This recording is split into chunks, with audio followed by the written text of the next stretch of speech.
Halo guys, selamat datang kembali di channel Ivan Akbar 67. Dalam video kali ini gue mau bahas Sukiga Michibiku atau sering dikenal dengan Tsukimichi. Seperti biasa gue tuh bakal bahas dari sisi web novelnya. Gue bakal bahas lanjutan anime Sukiga Michibiku berdasarkan web novel chapter 191 sampai chapter 195. Video ini tentunya adalah kelanjutan dari video sebelumnya. Jadi buat kalian yang belum nonton video pembahasan yang sebelumnya, kalian tuh bisa nonton videonya terlebih dahulu. Video ini udah jelas spoiler untuk lanjutan animenya. Jadi buat kalian yang gak suka spoiler, kalian bisa close video ini. Sebelum kita mulai, gue mau ngingetin lagi ke kalian, jangan lupa untuk subscribe channel ini. Dan jangan lupa juga untuk nyalain loncengnya, supaya kalian dapat notif kalau channel ini update video terbaru.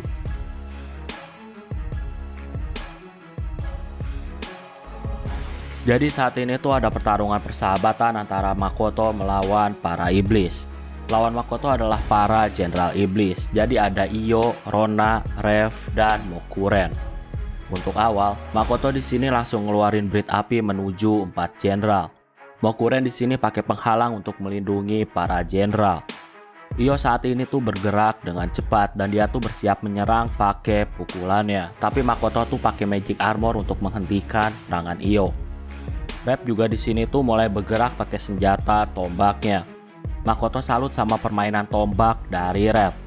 Ketika kagum sama permainan tombak dari Rev, tiba-tiba Rona ini menyerang Makoto pakai sihir dari belakang. Nah, Makoto ini mulai dihimpit sama banyak serangan. Makoto saat ini ngeluarin berit api dan menembakkan 5 berit kepada Rev. Serangan itu adalah serangan yang mendadak dan itu membuat Rev menghentikan permainan tombaknya. Makoto saat ini fokus kepada Rona, tapi Rona tuh dengan cepat langsung mundur ke belakang. Gak lama Makoto ini diserang sama tinju dari Iyo. Tinju Iyo ini beradu dengan magic armor Makoto. Iyo juga saat ini tuh langsung mundur ke belakang ketika Makoto melihatnya. Gak lama Makoto ini melihat Rona tersenyum sambil menunjuk ke pinggangnya. Makoto melihat magic armornya tuh saat ini seperti ada benda berwarna hitam. Gak lama ada ledakan yang hebat. Makoto menganggap kalau serangan itu mengerikan karena serangan itu seperti bom waktu. Ketika fokus terhadap ledakan, tiba-tiba Makoto ini ngerasain sesuatu di kakinya. Ternyata Mokuten udah ngaktifin sihir ritual. Saat ini magic armor Makoto mulai menjadi es. Makoto mencoba untuk melelehkan esnya, tapi nggak lama ada ledakan lagi yang terjadi. Makoto melihat kalau di atasnya tuh sekarang ada magma. Makoto di sini protes karena pertandingan persahabatan dengan para jenderal tuh ternyata para jenderal pakai sihir yang gila. Para jenderal bilang kalau Makoto saat ini tuh nggak terluka, jadi nggak masalah pakai sihir yang gila. Makoto di sini pakai tangan magic armor miliknya dan dia menyentuh magma itu. Makoto juga mengubahnya menjadi sebuah bola. Mokuren di sini kaget karena ternyata magma dibuat mainan sama Makoto. Makoto di sini melempar bola magma ke arah para jenderal. Iyo di sini menahan serangan itu. Mokuren juga saat ini tuh pakai bola magma untuk menyerang Makoto. Makoto saat ini dilempari sama banyak bola magma. Tentunya Makoto pakai tangan magic armor untuk menahan serangan itu. Gak lama Makoto melihat ada serangan luar biasa yang mengarah kepada Zep. Zep di sini langsung pakai pedangnya untuk menghancurkan serangan itu. Gak lama Zep ngasih perintah untuk ngasih hukuman dewa kepada budak kekuasaan. Makoto di sini tuh nggak ngerti dengan apa yang telah terjadi. Tapi para jenderal di sini langsung dengan sigap ada di samping Zep. Zep saat ini melindungi para penonton, sedangkan para jenderal bersiap untuk melindungi Zep. Makoto saat ini melihat sekitarnya, ternyata udah nggak ada lagi penonton. Makoto juga melihat ada puluhan orang yang tiba-tiba muncul dengan perlengkapan perang. Mio dan Shiki saat ini mendekati Makoto. Makoto saat ini melihat ke arah para jenderal dan Zep. Makoto di sini juga mendengar obrolan Zep dengan teroris. Intinya teroris ini memihak pada Dewi dan mereka menganggap kalau ikut sang Dewi, maka hal itu adalah jalan yang benar dan itu akan membuat ras iblis itu menjadi semakin aman. Intinya mereka bertentangan sama Zep.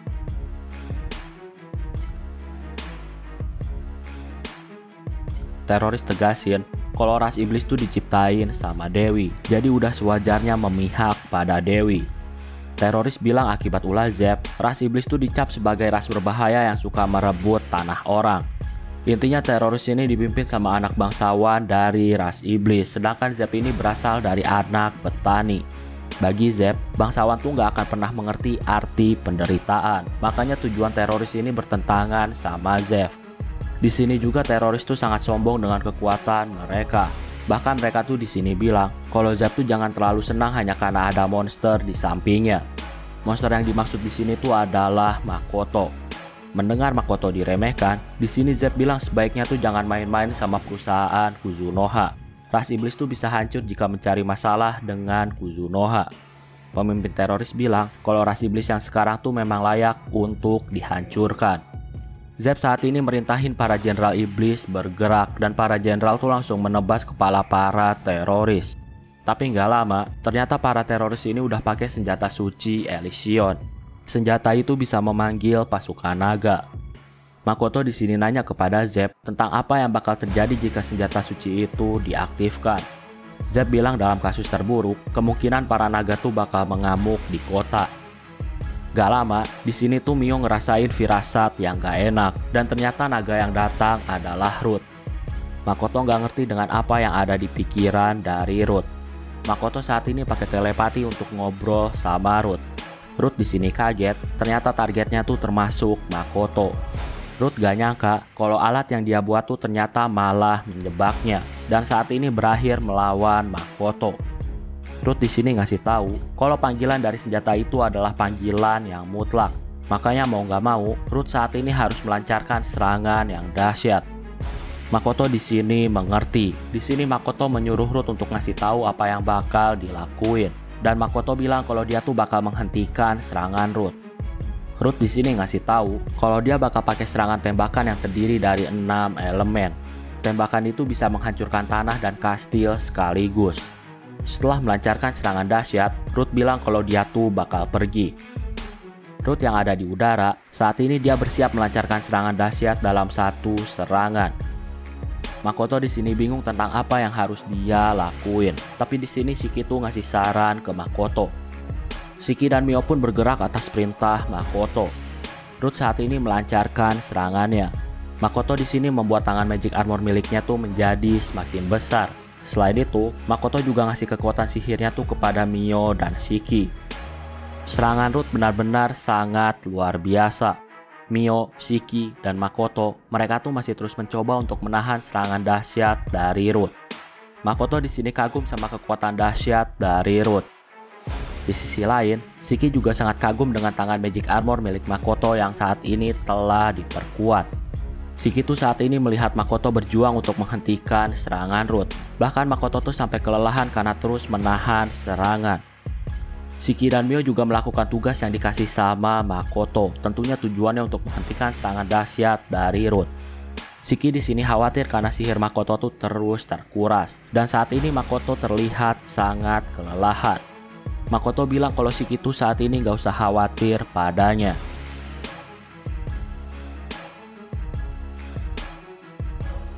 Saat ini, untuk pertama kalinya, Makoto tuh telah kehilangan banyak energi sihir, dan itu membuat dia tuh sangat kelelahan. Makoto juga saat ini tuh mulai pakai panahnya. Singkatnya, Mio, Shiki, dan Makoto mereka tuh terus berjuang, sampai akhirnya mereka tuh berhasil menghentikan serangan dahsyat dari Ruth. Makoto saat ini tuh benar-benar kelelahan. Setelah kejadian itu, Zeb ngumumin kalau Makoto adalah pahlawan bagi ras iblis. Makoto tuh udah menyelamatkan negara dari krisis, makanya Makoto layak diberikan gelar pahlawan. Lucia juga di sini tuh mengakui kekuatan gila dari Makoto. Singkatnya, Makoto saat ini bangun dari pingsannya. Zeb yang dapat info itu, dia terkejut karena Makoto bisa pulih hanya dalam waktu 1,5 hari. Zeb juga saat ini tuh ngobrol sama Behemoth dan Phoenix. Intinya Behemoth dan Phoenix tuh ngasih nasihat supaya ras iblis tuh jangan pernah mencari gara-gara sama Makoto. Zeb tentunya di sini dia ngerti. Dia juga nggak punya niat untuk manfaatin Kuzunoha. Di sini Rona dan Zeb juga saat ini diskusi. Mereka tuh diskusiin apakah yang menyerang mereka tuh beneran Ruth atau bukan. Mereka tahu Ruth karena Makoto tuh menyebut nama Ruth. Cuma masalahnya mereka tuh masih belum tahu apakah yang menyerang tuh beneran Ruth atau bukan. Tapi kalau beneran Ruth, itu artinya Makoto punya koneksi dengan naga superior yang kuat. Rona dan Zep saat ini ngobrolin banyak hal, termasuk ngobrolin pemberontakan. Zep di sini sangat percaya dan dia juga ngandelin Rona. Makoto saat ini dapat banyak penghargaan dan hadiah dari para iblis. Bahkan banyak para bangsawan yang menawarkan kerjasama bisnis sama Makoto. Makoto juga saat ini tuh mau pamitan kepada Zep. Makoto tuh saat ini mau segera pulang karena dia tuh udah cukup lama di wilayah iblis. Sebelum pergi, Zep saat ini memanggil Sari. Gak lama datanglah Sari pakai pakaian pelayan. Sari di sini manggil Makoto dengan sebutan Gosujin sama. Sari juga di sini bersumpah setia untuk menjadi pelayan Makoto. Makoto dan yang lainnya tentunya bingung dengan apa yang telah terjadi. Sari di sini bilang, ketika di kuil, dia tuh pernah bersumpah untuk mengatasi para roh. Tapi ternyata pada akhirnya Makoto lah yang turun tangan. Makanya saat ini Sari mau jadi pelayan Makoto untuk membalas semuanya. Sari juga nunjukin sebuah tanda yang ada di dadanya. Sari bilang kalau dia tuh udah melaksanakan ritual dari ras iblis. Dengan adanya tanda itu adalah bukti bahwa Sari tuh bakal setia pada Makoto. Jadi bisa dibilang kalau itu adalah segel budak. Sari bakal nurut dan gak bakal pernah mengkhianati Makoto. Makoto di sini mengerti dan dia tuh mau ngakalin segel itu. Makoto di sini ngasih tugas ke Sari untuk menetap dan mengabdi kepada ras iblis. Zep di sini bilang kalau dia tuh nggak bisa menerima Sari lagi. Alasannya karena saat ini tuh Sari udah nggak setia kepada iblis. Zep bilang gak mungkin dia tuh menerima orang yang nggak setia sama dia. Mio di sini bilang satu-satunya cara untuk menyingkirkan Sari hanyalah dengan membunuhnya. Sari di sini bilang selama itu adalah perintah Makoto, maka dia tuh rela untuk mati. Tentunya Makoto tuh gak mau menerima saran gila dari Mio. Makoto saat ini bingung dengan apa yang harus dia lakuin. Shiki juga di sini bilang untuk menganalisis segel budak tuh butuh waktu, seenggaknya mungkin 10 tahun. Gak lama, Sari pun menusukkan belati ke lehernya sendiri. Makoto di sini terkejut dengan apa yang telah terjadi.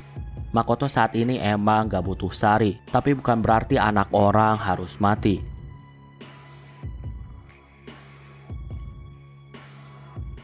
Zep di sini jelasin, Sari telah mengambil rambut Makoto dan melakukan ritual, dan itu semua didasari atas keinginannya sendiri. Makoto saat ini melihat respon para iblis. Ternyata para iblis tuh hanya diam dengan keputusan Sari yang saat ini tuh menusuk lehernya sendiri. Bagi ras iblis, ritual budak adalah hal yang terburuk, dan ras iblis sudah menganggap kalau Sari itu bukanlah bagian dari mereka. Makanya para iblis tuh saat ini hanya diam. Zep juga di sini ngasih tahu satu-satunya anak Demon Lord yang punya hubungan darah dengan Zep hanyalah Sari. Jadi Sari itu adalah anak kandung dari Zep. Sari itu berasal dari wanita simpanan milik Zep. Makoto di sini nggak ngerti kenapa Zep tuh bisa ceritain itu semua. Zep bilang kalau dia tuh nggak menyuruh Makoto untuk menikahi Sari atau apapun. Tapi Zep berharap kalau Makoto tuh membiarkan Sari untuk melayani semua pekerjaan Makoto. Zep berharap Makoto tuh mengabulkan keinginan Sari yang sangat ingin melayani Makoto. Makoto di sini benar-benar pusing dan kesal. Tapi pada akhirnya Makoto nyelamatin Sari yang lehernya saat ini terluka.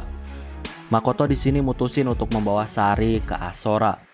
Tentunya Mio dan Shiki mereka kaget. Di Asora tuh nggak ada ras iblis. Jadi kalau Sari di sana, dia tuh cuma bakal sendirian. Makoto di sini bilang kalau dia tuh bakal membiarkan Sari untuk tinggal di Asora, tapi Sari tuh nggak akan pernah diizinin untuk keluar Asora. Jadi istilahnya Sari tuh bakal terkurung di Asora dan gak bisa kemana-mana. Sari bilang selama itu adalah perintah, maka dia nggak masalah dengan apapun yang terjadi. Singkatnya Makoto dan yang lainnya saat ini pergi dari wilayah iblis. Saat ini Makoto mimpi lagi. Di mimpi terlihat kalau Makoto tuh sangat benci Dewi. Di mimpi saat ini juga, Makoto terlihat sangat membenci para pahlawan. Makoto melihat dalam mimpinya, dirinya tuh telah membunuh banyak orang. Bahkan membunuh tuh seperti hal biasa bagi Makoto. Makoto dalam mimpi tuh selalu berkata kalau dia tuh gak punya siapapun. Jadi apapun yang ada di depannya adalah musuh, dan dia tuh harus membunuhnya. Makoto tentunya mual melihat kekejaman dia yang ada di mimpi. Makoto ngerasa jijik dengan dirinya yang ada di dalam mimpi tersebut. Gak lama Makoto mendengar suara. Suara itu adalah suara Dewa Daikokuten. Daikokuten tuh di sini minta maaf karena hadiah pemberiannya ternyata membuat Makoto kesulitan. Daikokuten jelasin, ya Makoto alami saat ini tuh bukanlah sebuah mimpi, melainkan kehidupan yang berbeda dengan Makoto saat ini. Bisa dibilang kayak dunia paralel lain dari Makoto.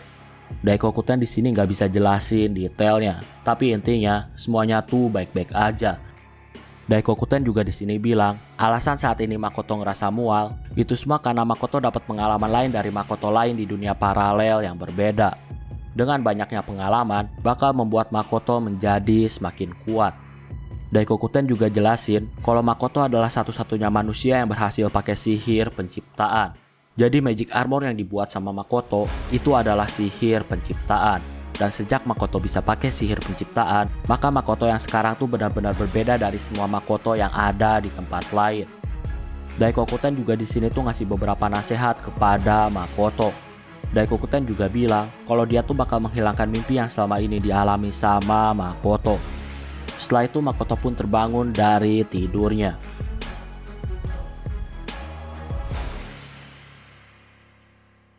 Saat ini, Makoto menemui Tomoe dan Shiki. Shiki di sini tuh banyak cerita tentang pembuatan mangkuk keramik. Keramik juga menjadi salah satu benda andalan yang dijual di perusahaan Kuzunoha. Tomoe juga di sini tuh ngasih tahu ada perubahan di Asora. Tomoe saat ini membawa Makoto ke tempat yang dimaksud. Ternyata Makoto dibawa ke laut. Makoto saat ini menjilat air laut dan rasanya ternyata sangat asin. Karena rasanya asin, Makoto mengkonfirmasi kalau ternyata ini adalah laut. Gak lama Makoto juga melihat pesan yang langsung menghilang. Pesan itu ternyata dari Susanoo. Isi pesannya kurang lebih adalah ucapan selamat karena kekuatan Makoto tuh meningkat sangat pesat. Dan Susanoo juga ngasih hadiah ke Makoto berupa laut. Makoto di sini akhirnya paham kalau para dewa tuh memberi dia hadiah. Daikokuten ngasih hadiah mimpi yang aneh untuk ngasih tahu dunia paralel Makoto, sedangkan Susanoo di sini tuh ngasih laut. Makoto di sini berpikir, tinggal Dewi Athena yang hadiahnya tuh masih belum diketahui. Makoto juga saat ini tuh melihat munculnya beberapa pohon aneh yang tadinya tuh nggak ada di Asora. Makoto curiga kalau itu adalah hadiah dari Athena. Makoto merintahin Shiki untuk menyelidiki pohon-pohon. Sedangkan Tomoe dan Mio, mereka tuh bakal menyelidiki laut. Saat ini, Makoto datang ke tempat dari Ruth. Ternyata di sana Ruth tuh udah diperban. Di sana juga ternyata ada Zara. Zara dan Ruth di sini tuh ngobrol sebentar. Setelah itu Zara pun dia pergi. Sebelum pergi, Zara juga mau ketemuan sama Makoto. Setelah ngasih informasi pertemuan, Zara pun akhirnya dia pergi. Makoto di sini heran, kenapa Ruth bisa sampai terluka parah. Bahkan Ruth butuh pemulihan sampai 1 bulan. Padahal ketika di wilayah iblis, Ruth cuma ngeluarin kekuatannya. Dan harusnya gak mungkin sampai terluka parah. Ruth cerita, ketika dia kelelahan, ada 2 wanita gila yang memukuli dirinya. Wanita itu adalah Tomoe dan Grodd. Kedua wanita itu menikmati ketika memukuli tubuh Ruth. Makanya saat ini Ruth tuh butuh pemulihan, bahkan sampai 1 bulan. Makoto dan Ruth saat ini ngobrolin kejadian di mana Ruth dipanggil pakai senjata suci. Ruth di sini juga penasaran gimana cara Makoto bisa menghentikan serangan dahsyat miliknya. Makoto di sini jelasin, intinya semuanya tuh karena kerjasama dia, Shiki dan Mio, sampai akhirnya berhasil menghentikan serangan dahsyat dari Ruth. Setelah ngobrol dengan Ruth, Makoto pun menuju ke tempat Zara. Zara saat ini jelasin apa yang terjadi dengan dunia dagang kepada Makoto. Zara juga bilang kalau dia tuh salut sama Eris dan Aqua yang telah mewakili perusahaan Kuzunoha ketika ada pertemuan para pedagang. Zara di sini ngomongin kerjasama dengan Makoto. Setelah kerjasama terbentuk, Makoto dan Zara pun akhirnya berpisah. Saat ini Makoto menuju ke akademi. Ternyata di sana pihak akademi itu udah menunggu Makoto sangat lama. Makoto di sini minta maaf. Makoto bilang kalau dia tuh dipanggil sama negara Gritonia. Jadi dia tuh mau gak mau harus ke sana. Makoto juga di sini tuh dikasih banyak dokumen. Pihak akademi juga di sini tuh ngasih tahu ada 80 siswa yang mau diajar sama Makoto. Makoto tentunya sangat kaget mendengar hal itu. Mustahil baginya tuh mengajar 80 siswa secara langsung. Makoto di sini tentunya gak mau mengajar siswa sebanyak itu. Makoto bakal pilih siswa-siswa yang memenuhi kriterianya.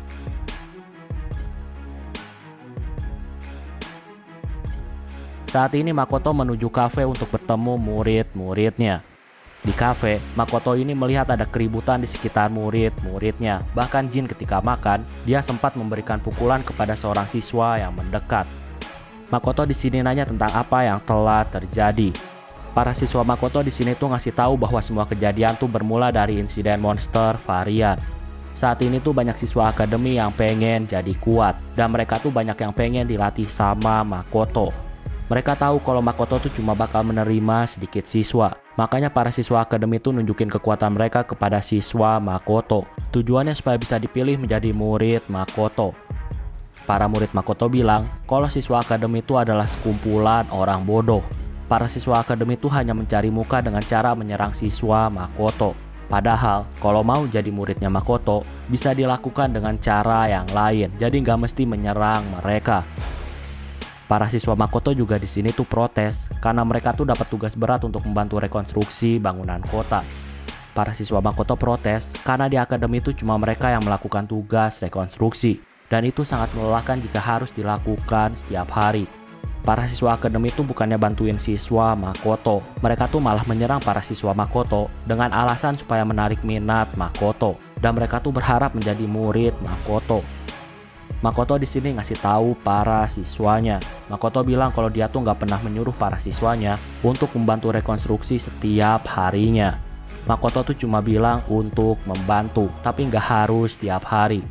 Para siswa Makoto di sini tuh hanya bengong mendengar hal itu. Makoto saat ini, dia tuh mengerti keadaan para siswanya yang menderita akibat membantu rekonstruksi kota setiap hari. Pada dasarnya mereka tuh adalah siswa, jadi nggak ada kewajiban untuk membantu rekonstruksi kota. Makoto di sini ngasih tahu kalau dia tuh bakal mulai mengajar para siswa. Jadi para siswa tuh harus bersiap untuk pelajaran yang bakal dikasih sama Makoto. Makoto di sini ngasih tahu kalau dia tuh dalam waktu dekat bakal pergi ke Limia. Sebelum itu terjadi, Makoto tuh mau ngasih pelajaran dulu kepada para siswanya. Gak lama ada seorang siswi yang menyapa Makoto. Siswa itu mau menjadi murid Makoto.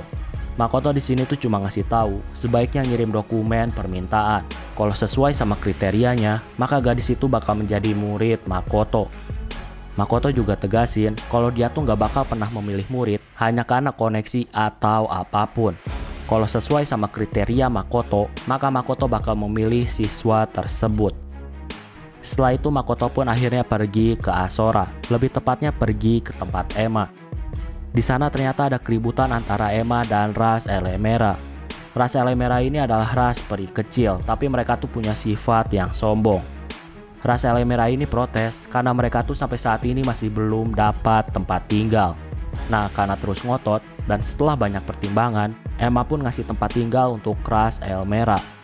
Ras Elmera saat ini terlihat sangat senang dan mereka tuh bersemangat ketika mereka tuh dapat tinggal di Asora. Saat ini juga Makoto harus menseleksi ras-ras yang berhubungan sama laut. Ada ras tengah ikan, ras duyung, ras anemon, dan lain-lain. Karena lautnya luas, Makoto tuh berpikir untuk menerima semua ras yang berhubungan dengan air. Tapi walaupun gitu, semuanya tuh harus masuk dalam tahap seleksi.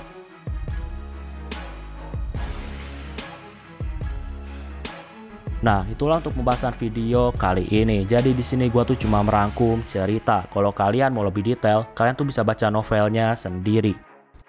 Oke, kayaknya cukup untuk video pembahasan kali ini. Terima kasih karena udah nonton video ini sampai habis. Jangan lupa untuk subscribe, like, dan yang paling penting adalah jangan lupa untuk share video ini ke teman-teman kalian. Sampai bertemu kembali di video-video selanjutnya. Terima kasih.